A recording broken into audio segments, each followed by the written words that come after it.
Could we actually see Travis Hunter win both Rookie of the Year awards this season? We'll discuss on today's edition of Locked On NFL. The new Locked On NFL. The madman Tyler Rowland is your double shot of NFL espresso with the Locked On local experts on every major story. Get ready. Rowland is revving up. The new Locked On NFL starts now. Locked On Podcast Network. Your team every day. Football fans, welcome in to the Locked On NFL podcast, bringing you a double dose of the NFL's biggest stories with help from our local experts that know your favorite teams like no one else. I am your host, the madman, Tyler Rowland, joined today by Locked On NFL expert, the data queen, Michelle Majuk. On today's episode, we're going to take a look at some player props for some rookies. Rookie of the Year, some statistical marks that we think these guys might hit, and we got to start the conversation on offense and include Travis Hunter. Before we get into it, though, I do want to thank you for making Locked On NFL your first listen and for being an everydayer here with us at the Locked On Podcast Network, where it is your team every day. Today's episode is brought to you by the Amazon Fire TV Stick 4K. You can turn any TV into your Xbox. No console needed. Head to Amazon.com/Fire TV Locked On to learn more. Michelle, Travis Hunter has a chance to win both Rookie of the Year awards, something that I don't recall ever being a logical possibility for any player. But there is one thing that is going to stand in his way that is a tough hill to climb, and that is quarterbacks. So often, I don't have the exact percentage, but I'd wager, 70 to 80%, especially in the last 20 years. It's gotten even crazier than it was before, but quarterbacks always win this award. So when you look at some of the quarterback numbers, when you go on FanDuel has some great odds right now on different rookie props. But when you look at some of the quarterbacks, you have Cam Ward at plus 380 is the second most likely based on the odds rookie to win the award right now. Travis Hunter's third with Jeanty at 1, and we'll talk about those guys. But Cam Ward at plus 380. Then Tyler Shough for the New Orleans Saints, plus 2,000 is the next quarterback. Jackson Dart for the Giants at plus 2,200. And then you got to go plus 2,500 for Shedeur Sanders. So out of those four quarterbacks, and Jalen Milroe, not even in the top, 18, 20 players here. I guess you could go off the board for great odds, but if you had to go with one of those quarterbacks to win the award in year one, who do you think is the best value?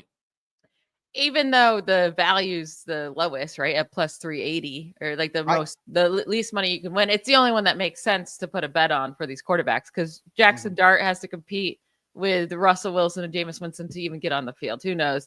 Tyler Shough, maybe he starts week one. I really doubt that's the case, though, right? Like Cam Ward, we know, unless there's an injury, he's starting right away, and they're going to give him a long leash, and he's going to get all the chances. So if you're going to bet on a quarterback, which that's a fair bet to make, quarterback has won in 4 of the last 6 years. The other 2 winners were wide receivers. A running back hasn't won since 2018 in Saquon Barkley. So if you want to go Cam Ward at plus 380, I think that's fine. I just don't see it happening with Cam Ward, though. I don't think this Titans team is good enough for him to win. But also, we would have said the same thing about the Texans when CJ Stroud won 2 years ago. The same thing about Jaden Daniels when the Commanders won. Like, they changed those franchises very quickly, right? So if Cam Ward does come in and win the Titans 9-10 games, or sneaks into the playoffs, he is probably going to win it. But there's really enticing other players, though, here with their odds. Yeah, the other offensive position players, I think, are more enticing than ever. You're right. Hey, look, I cover the Titans, but I'll be honest, the team is not very good. So it would take a lot from Cam Ward to make the team good enough for him to honestly get that. But I think if I'm going to go with a quarterback that's not Cam Ward, I think I agree. At plus 380, the value is good enough. You take that. But if I'm going to go with a quarterback, I'm not going to go with any of the quarterbacks.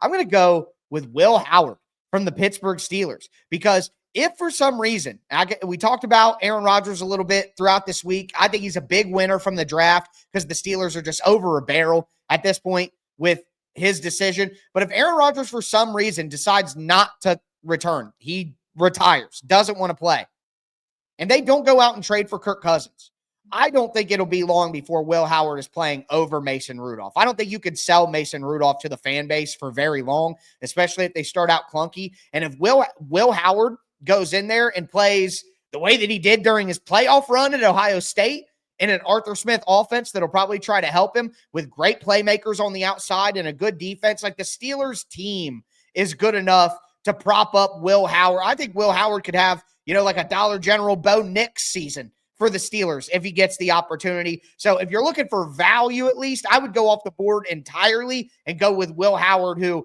I don't have the odds on Will Howard in front of me. He's not even in the top 20 guys that I researched, but it would be past plus 5,000, probably plus 10,000 at that point. And I think if you're taking a shot on somebody, he at least has a reasonable path to get there. See, if I'm taking a shot on someone, and it might sound crazy because at this point, who even knows if he gets to even play it down in the NFL after his NFL draft debacle? It's Shedeur Sanders at plus 2,500 because he's on a team right now where he could. I mean, I do think he's the most talented of the bunch that's there. Yes. He's better than Dylan Gabriel, who they took. Come on. He's better than Kenny Pickett, who stinks. I mean, maybe they go with Joe Flacco, but if Sanders can get his humbleness together and just maybe the draft humbled him and just prove he's the best out of this group. I do think he is a good quarterback. I think he can be a good quarterback in this league. And at plus 2,500, I think those are killer odds. I wouldn't put a lot down on it, but that's who I'd be going with if I'm going with a quarterback other than Cam Ward.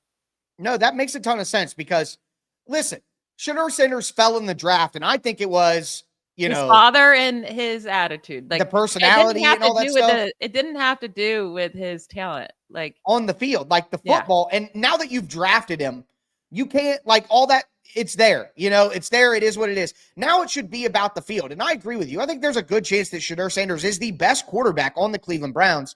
And even though they didn't want him or the owner made it happen or whatever, he's there now. So you might as well play your best quarterback. So I agree that is a solid value there. It'd be so interesting to see how that situation plays out. But Travis Hunter right now has the third best odds at plus 750, significantly lesser odds than Ashton Jeanty at plus 270 and Cam Ward at plus 380. That's pretty good value for what might be the most talented player in the entire draft. And that Trevor Lawrence was able to support, a ton of receiving ability last year. No Evan Ingram. Yes, you still have BTJ, but no Evan Ingram. You put Travis Hunter in there, I think Travis Hunter would be a good bet. Yeah, not even just no Evan Ingram, no Christian Kirk. So it's Brian Thomas Jr., and there is a huge opportunity for Travis Hunter. Now, there's also a huge opportunity for him on the defensive side of the ball with the Jaguars. So I do think he wins one of these awards, right? On offense or defense, because I think he's going to be playing both. I think that's going to be such a big storyline. So much of these awards are storylines, right? Who's getting the attention? Are you on an exciting enough team where people are actually watching you and you're getting the attention? That's a big part of it too. I do think Hunter wins one of these. It's just which one is the hard part to pick. I think I'm slightly leaning defense, but I do think he has a good offensive year too. I just like Teteroa McMillan at plus 950. I think I'd rather go with him over Travis Hunter just for the fact we know he's going to be a wide receiver full-time, right? Yes. He has so much opportunity with Bryce Young. We'll talk about his line later. I like his over, but I'm very high on McMillan. Clearly the Panthers are very high on him, and I think he's clearly the top wide receiver on this team immediately for the Panthers. Yeah, I'm with you there. That'll be interesting because Travis Hunter will have to compare. And the thing is, you can't say Travis Hunter should win Offensive Rookie of the Year, even though he had a lesser statistical season than T-Mac, because he played on the defense. Well, there's a Defensive Rookie of the Year award for that. You can't count his defense into Offensive Rookie of the Year. That's not fair, but winning both of those awards is on the table. It would be unprecedented. And Michelle, FanDuel has a way where you don't have to pick which side of the ball that it is. Today's episode is brought to you by Gametime. There's nothing like the atmosphere of an NBA playoff game. There's probably nothing like watching Travis Hunter live as well. But every bucket, every defensive stop, every moment feels huge. It's electric in the arena, and with Gametime, you can be a part of it without the stress of last-minute ticket hunting. Gametime makes it fast and easy to get playoff tickets even when demand is sky high. Prices on the app actually go down as you get closer to tip-off, and their last-minute deals can save you up to 60% off. I personally buy all my tickets on Gametime. I bought NFL, NBA, WNBA, concert, comedy, MLB. I just recently bought tickets to a college football game as well. Why? The best features in the industry. The last minute deals we just talked about. You also get a panoramic view from your seat so you know what you're looking at. You get all-in pricing with no surprise fees at checkout. Take the guesswork out of buying tickets with Gametime. Download the Gametime app, create an account, use the code LOCKEDONNFL for $20 off your first purchase. Terms apply. Again, create an account, redeem the code LOCKEDONNFL for $20 off. Download Gametime today. Last-minute tickets, lowest price, guaranteed. All right, Michelle, let's continue today's edition of Locked On NFL, taking a look at the rookies and how they could perform this season. We talked about Offensive Rookie of the Year. Yes, it typically goes to a quarterback, but you have Ashton Jeanty, you have Tetaroa McMillan. We'll talk about those guys more, but Travis Hunter is a very interesting pick. Third best odds to win Offensive Rookie of the Year. But when you switch that out and you go to the defensive side of the ball, Travis Hunter still has the third best odds to win at plus 1,000. I find that very, very interesting as well. And my guy, Tony Wiggins from Locked On Jags, actually talked about how transformational this could be for the Jaguars. It's a new day, man. It is a new day. And it does not mean that James Gladstone and Tony Baselli, that they don't value draft picks. I think they absolutely value draft picks. I think, but what they value more than anything, those draft picks, it to me is just like a coach having plays. They chose players over plays. So it's players over picks. What else do you want those picks to turn out to be? You want the picks to turn out to be a potential Hall of Famer. Nobody knows if that's going to happen, but your best bet for that to happen is Travis Hunter.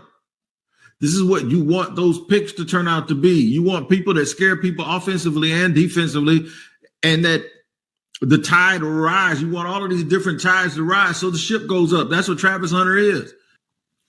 Whether they are right or wrong, this dude, I think it's Warren Sharp, put out a tweet saying, I don't care if the Jaguars win a Super Bowl, they lost on the value of this deal.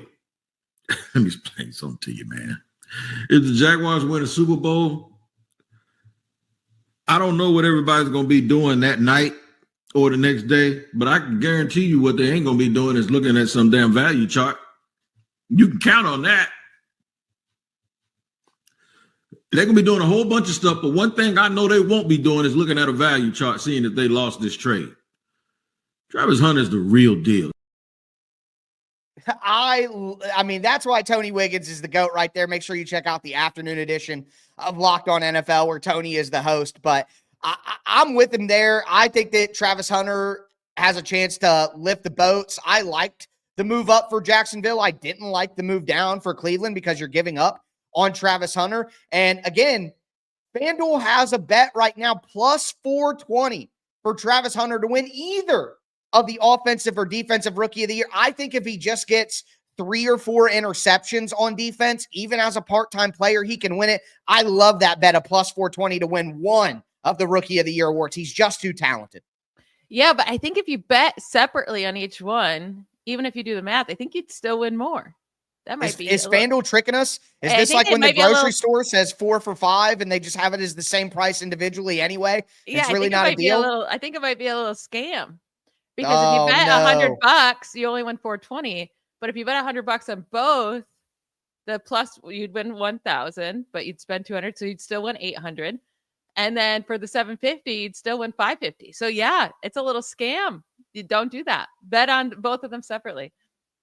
Oh, no. All right. Well, listen, the thing is, though, you bet on them separately. You just never know. You just never know. I don't know. I'm not good at math. I leave the math to you.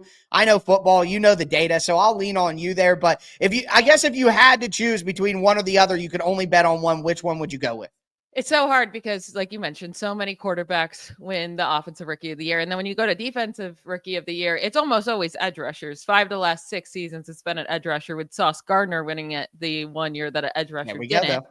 Now, I was going to say, he's going to need a lot of interceptions to win, but Sauce Gardner didn't. He got the attention because playing in New York and then also just being a shutdown crazy corner. He was full-time. That's kind of my point there is when you're a part-time player, if you make a big enough impact like that, like things that people can see and they can like, oh, interceptions, you know what I mean? If you make enough big plays, even though you're a part-time player, I think it could help you in the discussion. I think I'd prefer his offensive. I do. I think that's where he's going to get all the hype, and being part-time, like you just brought up, he's going to need those big splash plays on defense, and he could absolutely, he has the talent to do it. It's just that's a little bit riskier. So I think I'm leaning more one of the edge rushers, which Abdul Carter's at plus 250. So not like the best to be betting on something this hard to win for just, plus 250, but he's with the Giants. He's going to get the media attention. He's going to get all the opportunities for the sacks. I kind of like going Jalen Walker though at plus 700. He went early to the Falcons at 15th overall.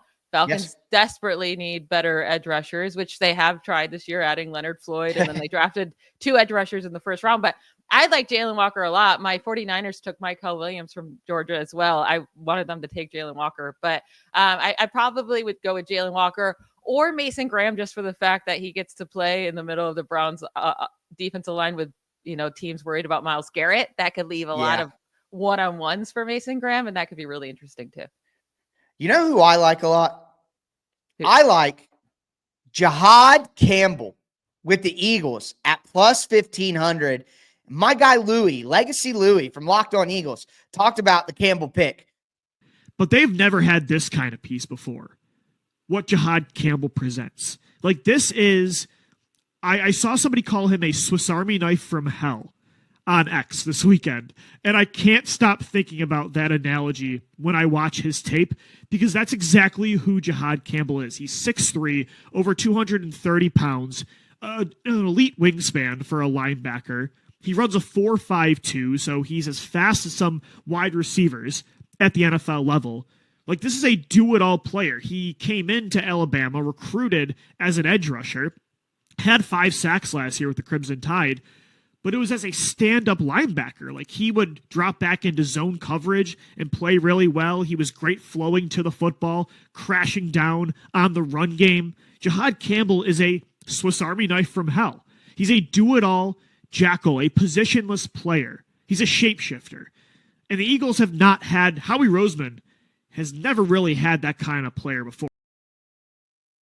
So a lot of things factor into these discussions that we have. And you mentioned it before with, Mason Graham with the Browns. But for me, it's about the amount of attention that you can get. Like, that's the Travis Hunter argument too, is people just already care about Travis Hunter and they want to watch Travis Hunter, and his highlights will generate a lot of buzz. So he in nature just has a better chance to win. But I feel the same about Jihaad Campbell. It's that same narrative, how he does it again, steals it. People love to continue doing that. So that's already going to give Campbell a leg up. And there's so much talent on the Eagles defense that he could just play free. They could use him in special ways. And again, the big time highlight plays, I think, is really what drives home Defensive Rookie of the Year, like Jared Verse making those big sacks at the end of the year and everything. Like, I think stuff like that can really help your case.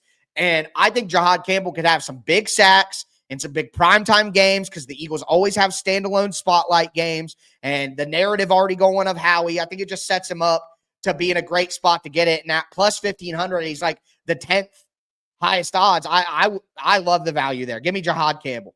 I like it too, because there's also a clear path to a ton of snaps with Nakobe Dean coming off the knee injury from the playoffs. He's expected. Well, we'll see if he can start the season, but like he has a clear path here of Nakobe Dean, especially if he can't play. So I like that pick by you actually a lot.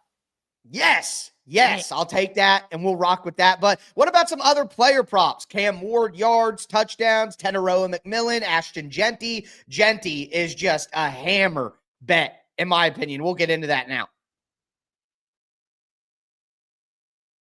Do want to let you guys know that today's episode is brought to you by the Amazon Fire TV Stick 4K. Did you know that your Fire TV is also an Xbox?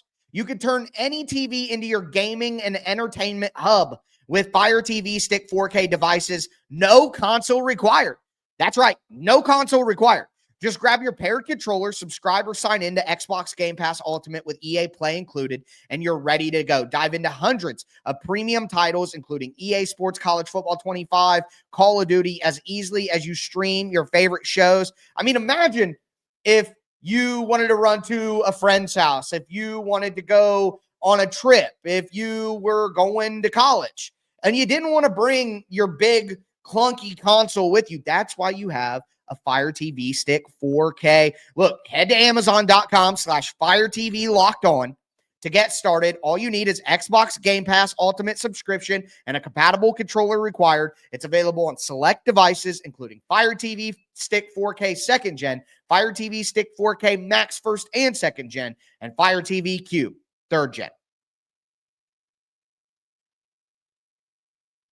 All right, Michelle, let's cap off today's edition of Locked On NFL, looking at some rookie player props and some general props on Rookie of the Year from our friends over at FanDuel. We talked about Offensive Rookie of the Year, Defensive Rookie of the Year. Now we just want to look at some individual statistics for these players. Before we get into it, thanks again for making Locked On NFL your first listen each and every day. For your second listen, check out Locked On NFL Scouting with the Draft Dudes. You want to talk about how your team's rookies are going to fit into your team? Best place to do it is Locked On NFL Scouting with the Draft Dudes. But we talked about Tetairoa McMillan, and I found it interesting that Travis Hunter's over-under on yards is 725.5 at -114. So over-under 725.5. But Tetairoa McMillan is a whole entire 100 yards more at 825.5. Very, very interesting. A lot of expectations for Tetairoa McMillan. But I can tell you something.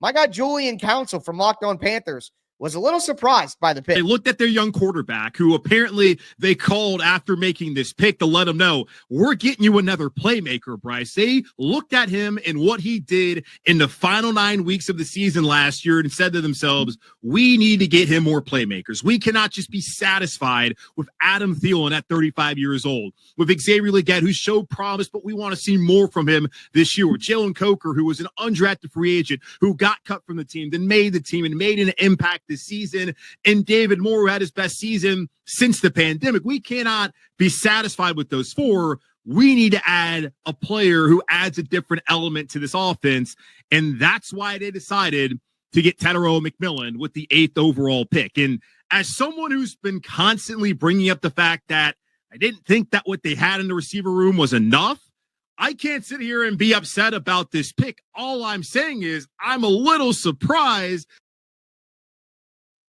because the Panthers had a ton of needs on defense, and you talked about Jalen Walker. You talked about Mykel Williams. I thought they would take one of those two guys. I was fairly convinced. Talked about fixing the defense all season, but they do take McMillan. I think he is a clear step above all the other wide receivers in the room. I think Legette was a little bit of a disappointment for them last year. The Legette before Xavier Legette was Mingo. They tried that, couldn't do that. So they need McMillan to work. And it sounds like you're pretty high on McMillan.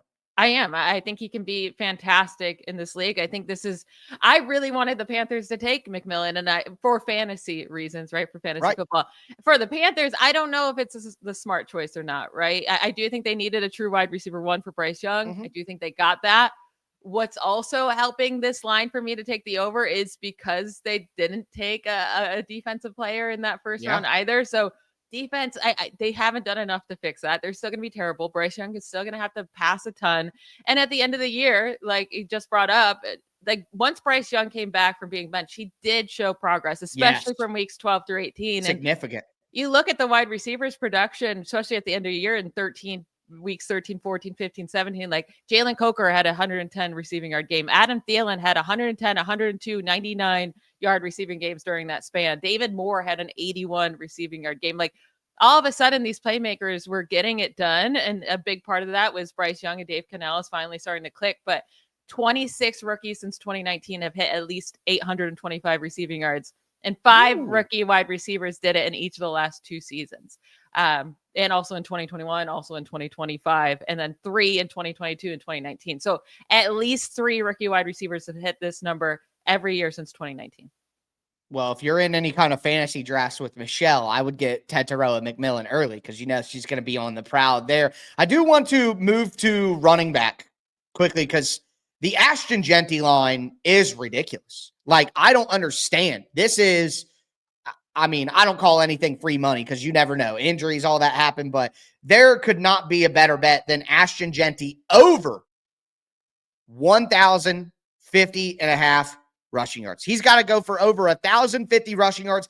I think Jeanty could get close to 1,200, 1,300. You don't take a running back top 6. You don't gush over Ashton Jeanty throughout the whole process. You don't, as the general manager, John Spytek, tell the world that your son is going to disown you as a father if you don't take Ashton Jeanty. You don't do all those things if you don't plan to give Ashton Jeanty the rock. And they don't have anybody else on that roster that I'm significantly concerned about taking those carries. Ashton Jeanty's going way over 1,050 rushing yards. I'm taking without injury. Injury, of course, is that. But look at the guy. He's a tank. I'm taking that all day.